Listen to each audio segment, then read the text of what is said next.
bag raid. Another day, another bag raid. Happy. So ayun, bago tayo magbukas ng bag raid namin na punong-puno ng grasa. Yes! Grasa, oh, grasa. Galing sa hotel. Yes. Ng mga guests na mayaman. Go. So bago kami mag-bag raid, tagay muna tayo na. Ano yan? Meron din ba? Unang ulit ito. Okay. Kasi wala siyang gas. Yes. Pagka. Next, honey wings for babies.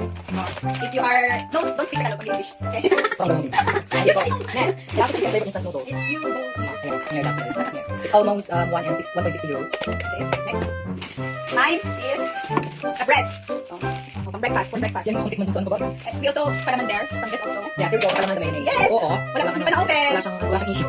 Yeah. Brand new. Never been touched, never been open. Next, juice. What's this? Cherry Bumbu. Yeah. Okay, another kalaman. This one is omega, first of omega 3. The Remia, I don't know kung Butter. This one also is called Cheers on the top. It's really expensive. No open. I'll get open. What's this one? Cheese. And the Cerelac for baby. Okay. The biscuit waffle. And also the chicheria, the lace. The junk food butter. What else? I have this also. Caprice. Chocolate, something roll chocolate. And crispy outside. Then, of course, we have a sweet delicacy from here in Greece. The lemon something whatever. Parang it looks like a what is it? Banana pie. Banana pie, but it's lemon pie. There's a lemon on top. Do we check on the What's this one? Energy drink. Para lumakas at lalakas. And this one is my pull-out food. I will eat this later for my dinner. And the last but not the least, coffee and sugar. Yeah, also this one. Shampoo. Yeah, aloe vera. Okay, and then aba. So, dadalhin ko to sa Pinas. Okay.